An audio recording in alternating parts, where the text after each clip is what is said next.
ಬಾಕಿ ಹಣ ಕೊಡಿ ಎಂದ ಗುತ್ತಿಗೆದಾರರ ಮೇಲೆ ಡಿಕೆ ಗರಂ ಆಗಿದ್ದಾರೆ. ರಾಜ್ಯ ಸರ್ಕಾರಕ್ಕೆ ಬೆದರಿಕೆ ಹಾಕೋಕೆ ಆಗಲ್ಲ. ಸಿಎಂ ವರಿಷ್ಠರ ಭೇಟಿಗೆ ನಾನೇ ಟೈಮ್ ಫಿಕ್ಸ್ ಮಾಡಿಸ್ತೇನೆ.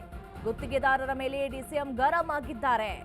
ಬಾಕಿ ಹಣ ಕೊಡಿ ಎಂದ ಗುತ್ತಿಗೆದಾರರ ಮೇಲೆ ಡಿಕೆ ಗರಂ ಆಗಿದ್ದಾರೆ. ರಾಜ್ಯ ಸರ್ಕಾರಕ್ಕೆ ಬೆದರಿಕೆ ಹಾಕೋಕೆ ಆಗೋದಿಲ್ಲ. ಸಿಎಂ ವರಿಷ್ಠರ ಭೇಟಿಗೆ ನಾನೇ ಟೈಮ್ ಫಿಕ್ಸ್ ಮಾಡಿಸ್ತೇನೆ. ಗುತ್ತಿಗೆದಾರರ ಮೇಲೆ ಡಿಸಿಎಂ ಡಿಕೆ ಶಿವಕುಮಾರ್ ಗರಂ ಆಗಿದ್ದಾರೆ. ಬಿಎಸ್ವೈ ಬೊಮ್ಮಾಯಿ ಕಾಲದಲ್ಲಿ ಕಾಮಗಾರಿಯನ್ನ ಕೊಟ್ಟಿದ್ರು. ಬಿಜೆಪಿ ಅವಧಿಯಲ್ಲಿ ದುಡ್ಡಿಲ್ಲದಿದ್ರೂ ಕೆಲಸವನ್ನು ಕೊಟ್ಟಿದ್ರು. ನಾನು ವಿಪಕ್ಷದಲ್ಲಿದ್ದಾಗ ಟೆಂಡರ್ ಪಡೆಯಬೇಡಿ ಅಂತ ನಾನು ಹೇಳಿದ್ದೆ. ಬಿಜೆಪಿ ಸರ್ಕಾರದಲ್ಲಿ ದುಡ್ಡಿಲ್ಲ, ಕೆಲಸವನ್ನ ತಗೋಬೇಡಿ ಅಂತ ನಾನೇ ಹೇಳಿದ್ದೆ. ಆದ್ರೂ ಕೆಲಸ ಮಾಡೋರಿಗೆ ಹಣ ಕೊಟ್ಟೇ ಕೊಡ್ತೇವೆ. ಒಂದೊಂದು ಇಲಾಖೆಯಲ್ಲಿ 50 ರಿಂದ 60 ಕೋಟಿ ರೂಪಾಯಿ ಬಾಕಿ ಇದೆ. 17,000 ಕೋಟಿ ಇದೆ, ನಾನು ಯಾರಿಗೆ ಅಂತ ಕೊಡಲಿ ಅಂತ ಹೇಳಿದ್ದಾರೆ. ಬೆಂಗಳೂರಿನಲ್ಲಿ ಡಿಸಿಎಂ ಡಿಕೆ ಶಿವಕುಮಾರ್ ಗರಂ ಆಗಿದ್ದಾರೆ. 17,000 ಕೋಟಿ ರೂಪಾಯಿ ಇದೆ, ಹಾಗಾದ್ರೆ ನಾನು ಯಾರಿಗಂತ ಕೊಡ್ಲಿ? ಬಿಎಸ್ವೈ ಬೊಮ್ಮಾಯಿ ಕಾಲದಲ್ಲಿ ಕಾಮಗಾರಿಯನ್ನ ಕೊಟ್ಟಿದ್ರು. ಬಿಜೆಪಿ ಅವಧಿಯಲ್ಲಿ ದುಡ್ಡಿಲ್ಲ ಅಂತ ಹೇಳಿದ್ರು ಕೂಡ ಕೆಲಸವನ್ನ ಕೊಟ್ಟಿದ್ರು. ಆವಾಗ ನಾನು ವಿಪಕ್ಷದಲ್ಲಿದ್ದಾಗ ಟೆಂಡರ್ ಪಡೆಯಬೇಡಿ ಅಂತ ಹೇಳಿ ನಾನೇ ಹೇಳಿದ್ದೆ.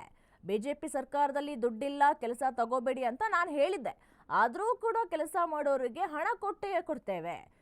ಒಂದೊಂದು ಇಲಾಖೆಯಲ್ಲೂ ಕೂಡ 50 ರಿಂದ 60 ಕೋಟಿ ರೂಪಾಯಿ ಬಾಕಿ ಇದೆ. 17,000 ಕೋಟಿ ಇದೆ, ಹಾಗಾದ್ರೆ 17,000 ಕೋಟಿಯನ್ನ ನಾನು ಯಾರ್ಯಾರಿಗೆ ಅಂತ ಕೊಡ್ಲಿ? ಬಜೆಟ್ ಇಲ್ಲದೆ ಕೆಲಸಗಳನ್ನ ಕೊಟ್ಟಿದ್ದಾರೆ. ನಾನು ಆದಷ್ಟು ಕ್ಲಿಯರ್ ಮಾಡಿದ್ದೀನಿ. ಈಗ ಒಂದೊಂದು ಡಿಪಾರ್ಟ್ಮೆಂಟ್ ಇದರಲ್ಲಿ 50 ಕೋಟಿ 60 ಕೋಟಿ ಇದೆ. ನಾನು ನೀವೇ ಹಂಚಿ ಅಂತ ಹೇಳಿದ್ರು. ನೀವೇ ಯಾರು ಕೊಡ್ಬೇಕು ಅಂತ. ಕಾಂಟ್ರಾಕ್ಟರ್ ಅಂದ್ರೆ ಬರೀ ಬರೋ ಕಾಂಟ್ರಾಕ್ಟ್ ಈ ರಾಜ್ಯದ ಉದ್ಯೋಗ ಕಾಂಟ್ರಾಕ್ಟರ್ ಅವ್ರಿಗೆ ನೀವೇ ಹಂಚಿಬೇಕಾರೆ ನಿಮಗೆ ಲಿಸ್ಟ್ ಕೊಟ್ಟು ಎಷ್ಟು ದುಡ್ಡು ನಮಗೆ ಡಿಪಾರ್ಟ್ಮೆಂಟ್ ಬಂದಿದೆ ಆ ಪ್ರಕಾರ ನೀವೇ ಹಂಚಿ ಅಂತ ನಾನು ಇಲ್ಲ. ಆಮೇಲೆ ಅದು ಪರ್ಸೆಂಟೇಜ್ ಬಗ್ಗೆ ಮಾತಾಡ್ತೀವಿ. ಅಪ್ಡೇಟ್ ಫೈಲ್ ಮಾಡಿ ಕಂಪ್ಲೇಂಟ್ ಕೊಡಿ. ಯಾರು ಇನ್ವೆಸ್ಟಿಗೇಷನ್ ಏನ್ ಬೇಕಾದ್ರೆ ಮಾಡಿ ನಾವು ಹೇಳಿಲ್ಲ ಅಂತ ನೋಡ್ಬಿಟ್ಟು ನಮ್ಗೇನು ಅವ್ರಿಗೆ ಏನ್ ಸಹಾಯ ಮಾಡಬೇಕು ನಾವು ಮಾಡ್ಕೊಂಡು ಬಂದಿದ್ದೀವಿ. ಅವ್ರಿಗೂ ಗೊತ್ತಿದೆ. ಅದು ಬೇರೆ ಬೇರೆ ಕೆಲವು ಡಿಪಾರ್ಟ್ಮೆಂಟ್ ಅಲ್ಲಿ ಸ್ವಲ್ಪ ಸಮಸ್ಯೆ ಆಗಿದೆ ಹೇಳ್ತಾ ಇದ್ದಾರೆ. ಚೀಫ್ ಮಿನಿಸ್ಟರ್ಗೆ ನಾನು ಅವ್ರಿಗೆ ಅಪಾಯಿಂಟ್ಮೆಂಟ್ ಫಿಕ್ಸ್ ಮಾಡ್ಕೊಡ್ತೀನಿ. ಅವ್ರ ಗ್ರೀವೆನ್ಸಸ್ ಹೇಳಿ ಎಲ್ಲಿ ಬೇಕಾದ್ರೂ ಅವರು ಗ್ರೀವೆನ್ಸಸ್ ಹೇಳ್ಕೊಡಿ. ದುಡ್ಡು ಬೇಕಲ್ಲ. ಹಿಂದೆ ಏನಾಗಿತ್ತು, ಒಂದು ಬಜೆಟ್ ಇತ್ತು. ಆ ಬಜೆಟ್ ಮೇಲೆ ಕೆಲಸ ತಗೋಬೇಕು. ಕೆಲಸ ಎಲ್ಲ 3% 4% ತಗೋಬೇಕು. ನಾನು ಇರಿಗೇಷನ್ ಡಿಪಾರ್ಟ್ಮೆಂಟ್ ಅಲ್ಲಿ ಈಗ ನಾನು ತೆಗಿರೋದು ಒಟ್ಟು ಎಲ್ಲ ಸೇರಿದ್ರು 200 ಕೋಟಿ ರೂಪಾಯಿ ಇರಬೇಕಷ್ಟೇ. 17,000 ಕೋಟಿ ರೂಪಾಯಿ ಬಿಲ್ ಇದೆ. 200 ಕೋಟಿಗೆ ಯಾರು ಕೊಟ್ಟಿದ್ದಾರೆ? ಯಾರಿಗೆ ಆಫೀಸರ್ಸ್ ಕೊಡ್ತೀವಿ, ಯಾವ ಲೆಕ್ಕರು ಕೊಡ್ತೀವಿ?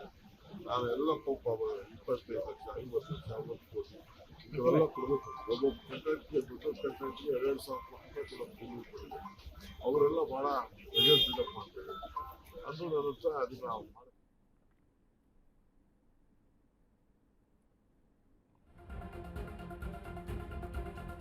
ಡಿಸೆಂಬರ್ ಒಳಗೆ ಬಿಲ್ ಕ್ಲಿಯರ್ ಮಾಡ್ತೇವೆ ಎಂದಿದ್ದಾರೆ. ಡಿಕೆಶಿ ಸಭೆ ಬಳಿಕ ಸಂಘದ ಅಧ್ಯಕ್ಷ ಮಂಜುನಾಥ್ ಹೇಳಿಕೆಯನ್ನ ಕೊಟ್ಟಿದ್ದಾರೆ. ಕಮಿಷನ್ ಇರುತ್ತೆ, ನಾವು ಯಾವುದೇ ಆರೋಪವನ್ನ ಮಾಡಿಲ್ಲ. ನಾವು ಬಂದಿರೋದು ನಮ್ಮ ಪೇಮೆಂಟ್ ಅನ್ನ ಕೇಳೋದಿಕ್ಕೆ. 4 ನಿಗಮಗಳಿಗೆ 50 ಲಕ್ಷ ಪೇಮೆಂಟ್ ಕೊಡ್ತೇವೆ ಅಂತ ಹೇಳಿದ್ದಾರೆ.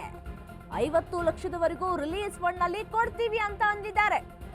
ಮೊದಲು ಜನವರಿ ಅಂದ್ರು, ಈಗ ಡಿಸೆಂಬರ್ ತಿಂಗಳಿಗೆ ಬಂದ್ರು. 4 ನಿಗಮಗಳಿಗೆ 50 ಲಕ್ಷ ಪೇಮೆಂಟ್ ಕೊಡ್ತೀವಿ ಅಂತ ಕೂಡ ಹೇಳಿದ್ದಾರೆ. 50 ಲಕ್ಷದವರೆಗೂ ಕೂಡ ರಿಲೀಸ್ ಫಂಡ್ ನಲ್ಲಿ ಕೊಡ್ತೀವಿ ಅಂತ ಕೂಡ ಹೇಳಿದ್ದಾರೆ. 8 ಇಲಾಖೆಗಳ ಗುತ್ತಿಗೆದಾರರು ಕಷ್ಟದಲ್ಲಿದ್ದೇವೆ ಅಂತಿದ್ದಾರೆ. ಬಾಕಿ ಬಿಲ್ ಪಾವತಿಸದಿದ್ರೆ ರಾಜ್ಯಪಾಲರ ಮೊರೆ ಹೋಗ್ತೇವೆ ಅಂತ ಕೂಡ ಹೇಳ್ತಿದ್ದಾರೆ. 33,000 ಕೋಟಿ ಬಿಡುಗಡೆ ಮಾಡಿಲ್ಲ ಅಂದ್ರೆ ಹೋರಾಟವನ್ನ ಮಾಡ್ತೀವಿ ಅಂತ ಕೂಡ ಹೇಳಿದ್ದಾರೆ. ಡಿಸೆಂಬರ್ ಒಳಗೆ ಬಿಲ್ ಕ್ಲಿಯರ್ ಮಾಡ್ತೀವಿ ಅಂತ ಹೇಳ್ಬಿಟ್ಟು ಯಾಕೆ ಹೀಗೆ ಮಾಡ್ತಿದ್ದಾರೆ? ಡಿಕೆಶಿ ಸಭೆ ಬಳಿಕ ಸಂಘದ ಅಧ್ಯಕ್ಷ ಮಂಜುನಾಥ್ ಹೇಳಿಕೆಯನ್ನ ಕೊಟ್ಟಿದ್ದಾರೆ. ನಿನ್ನೆ ಏನು ತಾವು ಸಪೋರ್ಟ್ ಮಾಡಿಕೊಂಡು ನಿನ್ನೆ ಮೀಟಿಂಗ್ ನಾವು ಪ್ರೆಸ್ ಮೀಟ್ ಮಾಡಿದ್ವಲ್ಲ, ಪ್ರೆಸ್ ಮೀಟ್ ಮಾಡಿದಂಥ ವಿಚಾರ ಪ್ರಸ್ತಾಪ ಆಯಿತು. ನಾವು ಹೇಳಿದ್ದು ಕರೆಕ್ಟು. ನಾವು ಯಾವುದೇ ಥರವಾದ್ದು ನಾವು ಆ ಒಂದು ಏನು ನಿನ್ನೆ ಡಿಸಿಷನ್ ತೊಗೊಂಡಿದ್ದೀವಲ್ಲ, ಡಿಸೆಂಬರ್ ತಿಂಗಳಲ್ಲಿ ನಾವು ಹೋರಾಟ ಮಾಡ್ತೀವಿ ಅನ್ನೋದು. ಸೊ ಅದನ್ನು ನಾವು ಅವರಿಗೆ ಮಂದಟ್ಟು ಮಾಡಿಕೊಟ್ವಿ. ಅವರು ಸಹ ಡಿಸೆಂಬರ್ ತಿಂಗಳೊಳಗೆ ನಮ್ಮದು ಪೇಮೆಂಟ್ಗಳನ್ನ ಸಾಲ್ವ್ ಮಾಡ್ತೀವಿ. CM ಹತ್ರ ಮೀಟಿಂಗ್ ಮಾಡೋದಕ್ಕೆ ನಾಳೆ ನಾಡ್ದೊಳಗೆ ಟೈಮ್ ಕೊಡಿಸ್ತೀನಿ, ಹೇಳ್ತೀನಿ ಅಂತ ಹೇಳಿದ್ದಾರೆ. ಆಮೇಲೆ ಮತ್ತೆ ಜೊತೆಗೆ ಪ್ಯಾಕೇಜ್ ಸಿಸ್ಟಮ್ದು ವಿಚಾರ ಚರ್ಚೆ ಆಯಿತು. ಆಯ್ತು, ಬೇರೆ ಇಲಾಖೆದು ಆಯಿತು, ನಾನು CMಗೆ ಅದನ್ನು ಕ್ಯಾನ್ಸಲ್ ಮಾಡೋಕ್ಕೆ ಹೇಳ್ತೀನಿ. ಸೊ ನಾಳೆ ನಾಡ್ದೊಳಗೆ CM ಜೊತೆ ಮೀಟಿಂಗ್ ಮಾಡ್ಕೊಂಡು ಚರ್ಚೆ ಮಾಡಿ ಅಂತ ಹೇಳಿದರು. ಅದನ್ನು ನಾವು ಮಾಡಲಿಲ್ಲ ಅಂದರೆ ನಾವು ಸ್ಪಷ್ಟಪಡಿಸಿದ್ದೀವಿ, ನೀವು ಯಾವುದೇ ಥರದ ಗೊಂದಲ ಬೇಡ. ಅವ್ರು ಡಿಸೆಂಬರ್ ಒಳಗೆ ನಮಗೆ ಪೇಮೆಂಟ್ ಮಾಡಲಿಲ್ಲ, ಅರೇಂಜ್ಮೆಂಟ್ ಮಾಡಲಿಲ್ಲ ಅಂದರೆ ನಾವು ರಾಜ್ಯಪಾಲರಿಗೆ ಹೋಗೋದು, ಹೈಕಮಾಂಡ್ಗೆ ಹೋಗೋದು ಸ್ಪಷ್ಟತೆ ಇದೆ. ನಾವು ಕೋರ್ಟಿಗೆ ಹೋಗೋಲ್ಲ, ಏನೇ ಕಷ್ಟಪಟ್ಟರು ಇಲ್ಲೇ ಹೋರಾಟ ಮಾಡ್ತೀವಿ, ಇಲ್ಲೇ ನಾವು ನಿಮ್ಮ ಜೊತೆಗೆ ಕೂತ್ಕೊಂತೀವಿ, ನಿಮ್ಮ ಹತ್ರನೇ ಇರ್ತೀವಿ, ನಿಮ್ಮ ಹತ್ರನೇ ಫೈಟ್ ಮಾಡ್ತೀವಿ ಅಂತ ನಾವು ಹೇಳಿದ್ದೀವಿ ಅಷ್ಟೇ. ನಾವು ಮಾಧ್ಯಮ ಮಿತ್ರಗಳ ಹತ್ರ ಕೇಳ್ಕೊಂಡಿರೋದೇನೆ ಪೇಮೆಂಟ್ ಕೊಡ್ತೀವಿ ದೀಪಾವಳಿಗೆ ಅಂತ ಕೇಳ್ಕೊಂಡಿದ್ವಿ, ಅಷ್ಟು ಬಿಟ್ಬಿಟ್ರೆ ನಾವು ಯಾವುದು ಆರೋಪ ಮಾಡಿಲ್ಲ ಅಂತ ಹೇಳಿ ಅವರು ಕನ್ಫರ್ಮ್ ಮಾಡಿದ್ವಿ. 80% ಅಂದರೂ ಅದು ನಿಮ್ಮದು ರಾಜಕೀಯ ಪ್ರೇರಿತ, ನಮಗೆ ಸಂಬಂಧ ಇಲ್ಲ ಅಂತ ಹೇಳಿದ್ವಿ. ಇದಕ್ಕೆ ಪೇಮೆಂಟ್ ರಿಲೀಸ್ ಮಾಡ್ತೀನಿ ಅಂದರು. ಅಂದರೆ 10% ನಮ್ಮ BBMP 10% ಇಟ್ಕೊಂಡಿದ್ರು, ಅದನ್ನು ಕೊಡ್ತೀನಿ, ನಾಳೆ ಸೋಮವಾರನೇ ಕೊಡ್ತೀನಿ ಅಂತ ಹೇಳಿದ್ದಾರೆ. ಆಮೇಲೆ ನಮ್ಮದು 4 ನಿಗಮಗಳಿಗೆ ಇತ್ತಲ್ಲ, ಅದನ್ನು 50 ಲಕ್ಷದವರೆಗೂ ಎಲ್ಲರದ್ದು ಕ್ಲಿಯರ್ ಮಾಡ್ತೀನಿ ಅಂತ ಹೇಳಿದ್ದಾರೆ. ಜೊತೆಗೆ 33,000 ಕೋಟಿ ಕೊಡಲಿಲ್ಲ ಅಂದರೆ ನಾವು ಇನ್ನೊಮ್ಮೆ ನಿಮಗೆ ಕನ್ಫರ್ಮ್ ಮಾಡ್ತಾ ಇದ್ದೀವಿ, ಹೋರಾಟ ಮಾಡ್ತೀವಿ ಅಂತ ಅವ್ರಿಗೆ ಮಂದಟ್ಟು ಮಾಡಿ ಬಂದಿದ್ದೀವಿ. ನೆನ್ನೆ ಏನು